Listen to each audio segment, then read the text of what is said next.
Hi everyone, my name is Heather and I'm the person behind Happy Puppy Truffles. Today I wanted to share with you guys just a fun project that you could try out to make a kind of decorative piece for a birthday or a wedding.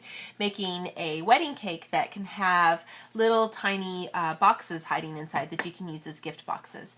And what I've just kind of done with the dimensions of everything is I've made it so that 4 little gift boxes with the little flap for these can fit inside of this box, and this would be more like a lid, and then we can lift that off to reveal these little gift boxes inside, so you can use it like as a party favor for a party or something, and then give these to people as a gift.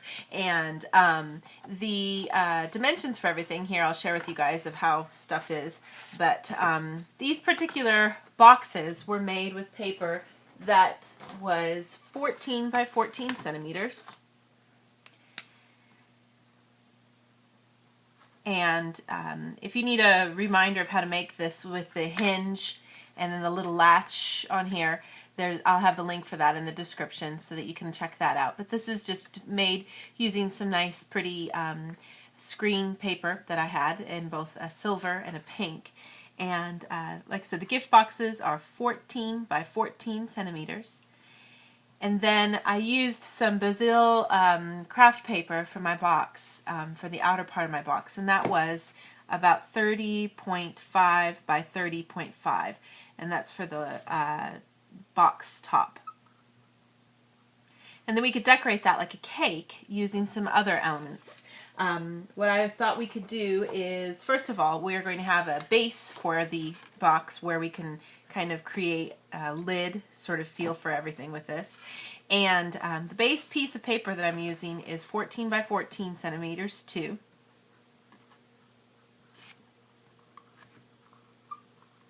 And then I have a series of papers that I cut to create the outer ledge area of the base, and I'll show you guys how to assemble that when we're done here.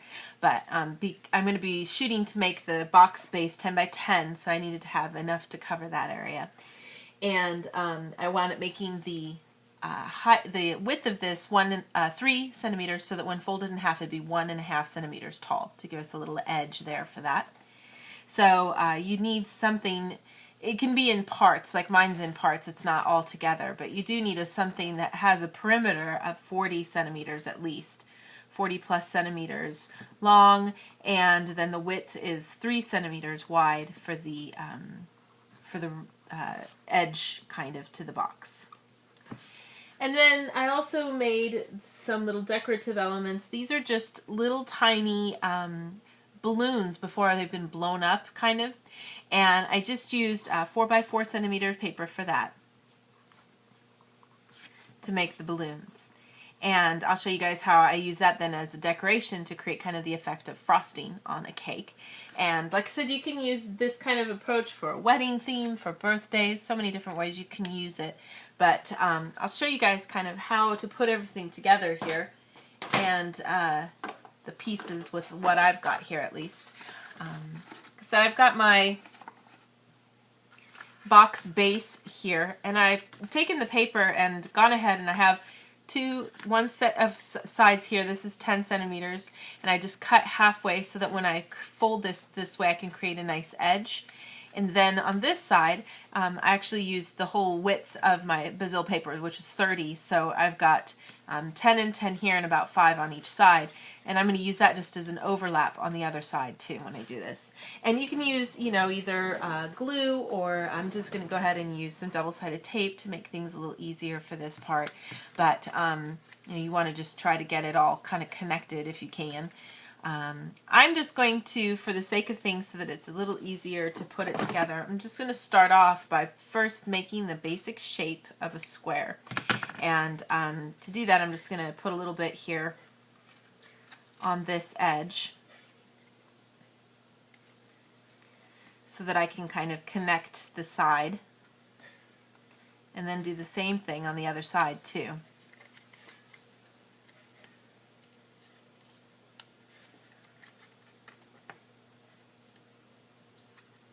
That's just going to make the assembly go a little easier on things. This side has such a long extra edge that's overlapping that I want to go ahead and allow for that with extra tape here. You could trim that up, of course, if you want to, if you don't want it to be that long, but I'm just going to go ahead and cut it and then trim it after I've laid it down on here to make sure I'm getting the right length. And it just happens that I'm lucky that this paper is the same width. I didn't really plan that the same width as my tape, which is nice. That's always nice when that works out. But I get a nice little layer there for that. And then I could just kind of lay this in here.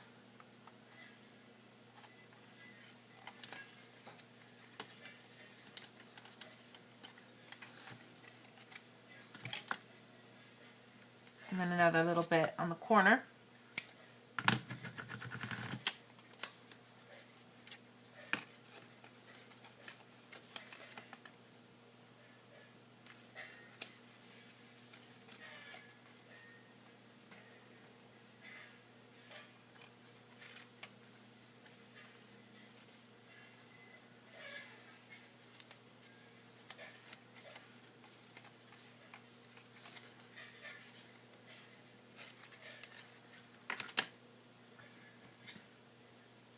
And again, you know, like I said, you could use glue for this, or you can use, you know, double-sided tape. That's just sort of up to you guys. But I'm just going to go around and get this whole thing kind of finished off here before I do the next step. So I've got this basic frame completed now, and then I could just use a bit of glue so I can put it down, or tape, and put it down on the base here. And you should be able to fit this little guy right on top. That should fit nicely to everything. So I'll put a little bit of the tape then around all four corners here and lay this down. Let me get this cut on here really quick. So I've got the glue or tape on the underside of this, and just because I want to make sure I get this centered, I'm going to move it out of camera frame for a second, but I want to just try to get this centered on here so that I can get a nice base for the display here. Let me move it out of view for a second so I can try to get it as straight as I can.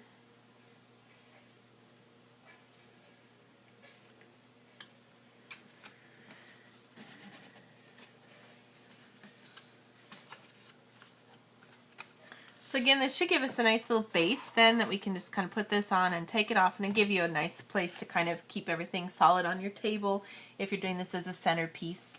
And then I have my little boxes here, and I actually went ahead and made some little tiny bows to go on top of these just for fun, because I thought those would be cute. The bows were also made with 4 by 4 centimeters paper. Write that down here just so you guys can see it really quick.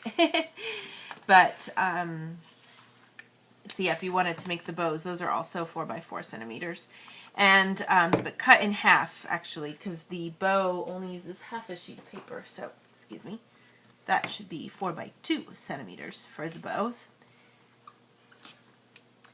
if you want that as an extra kind of thing in what you're making. And then I'm just going to go ahead and glue that on top of my box here. And you could use lots of different approaches to this, of course. If you want to use a little bit of sewing too, you could do that too. I'm just going to put a little bit of glue there and then get this on there. And the idea is just to make it kind of a subtle, pretty little accent for the box, the little ribbon. And I'll just put that on all of these as a little extra to kind of know, you know, which side's up and stuff like that. I don't know if this is necessarily something that's going to hold enough that you can, you know, pull and lift up from this area, but it should serve as a nice decorative part, at least, to the box.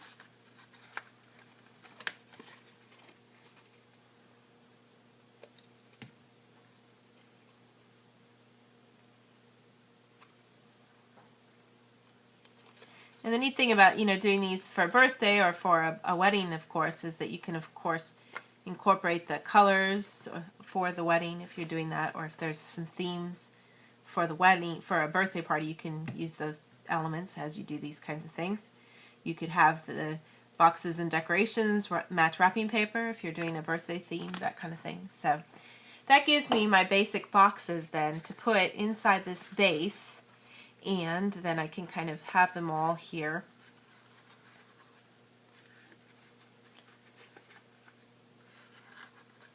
Inside.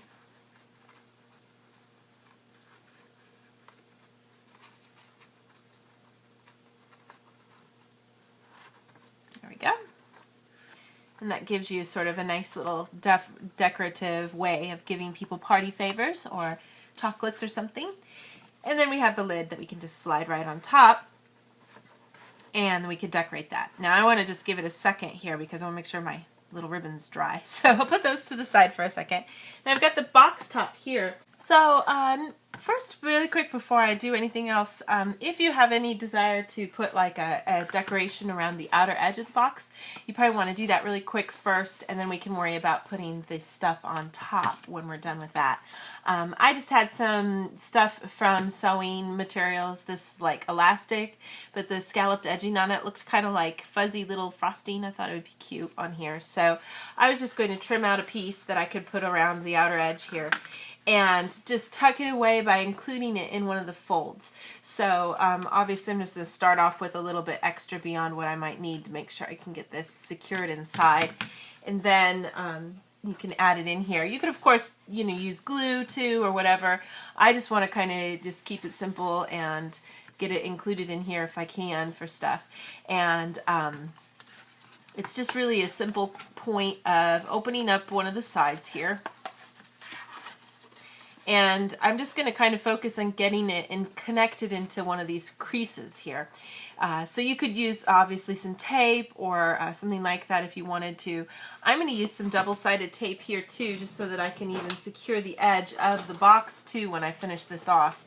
So if I use a little bit of tape here as kind of a tacking space for the inside, and I can kind of put a little piece here to get it going, and then that way you want to make sure of course that it's going the right way, but I'm going to have it go right here. Make sure you've got enough space there to kind of go from, and I'm just going to have it go all the way around. And when I get to the other side too, I'm going to go ahead and have it come in on the other part. So I've got this sort of square here that I can work with. So I'll need 2 pieces of double-sided tape there to kind of catch it. Like I said, you could use, you know, glue or tape. You could, there's a few other ways you could kind of secure it there if you wanted to, but I'm just going to kind of use this guy here to try to keep it secured.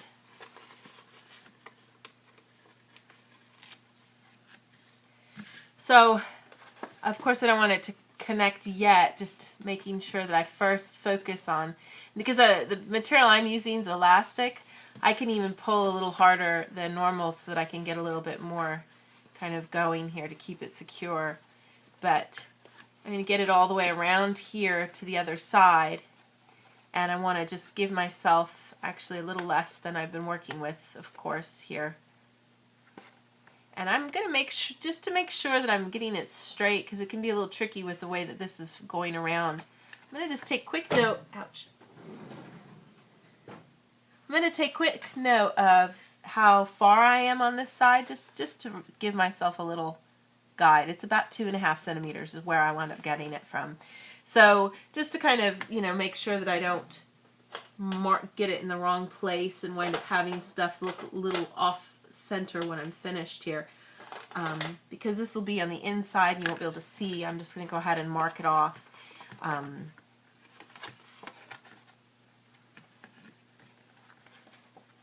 Kind of mark where 2.5 is on this side too, just as a guide.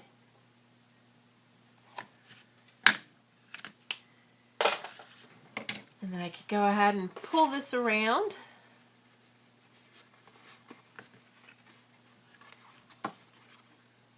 And I mean, a pretty piece of lace, ribbon from a package would look pretty on this too.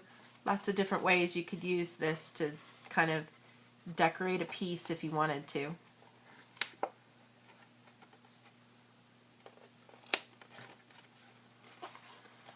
But I'll trim off the extra that I have here, of course. And then I could just kind of secure everything. If you're finding that you need a little bit more secure there because of the extra layer, you can of course take a second and put a little extra glue there. But then you see we just get this little bit of a little snag there from a little bit of depth, I should say, from where things connect. But you get a nice finished piece here, and it gives just a cute little extra something to that side of things. And then you can go ahead and focus on doing the top part. And for the top part, like I mentioned before, I'm using these little tiny pieces of balloon and some little kind of beads. And I'm not sure exactly what I'll need because I wasn't sure how wide my beads were. So I'm just going to string it together with some string, alternating between a balloon and a bead as I go, and kind of get a few together here and see where I'm at with stuff so that I can kind of place it on top and arrange it the way I want. So I'll go ahead and string this together really quick and then show you guys what that looks like. Now when you do feed through on these, you do want to make sure that you're going through the part that already has the hole, just because that gives you a little bit better angle for things. You don't accidentally just wind up going through the folds instead of the actual piece. You just pop it through the top and pull it through, and then you should be able to just kind of go through and alternate, like I said, between the bead and the balloon. If this is the kind of decoration you're doing, you could certainly do lots of different ways.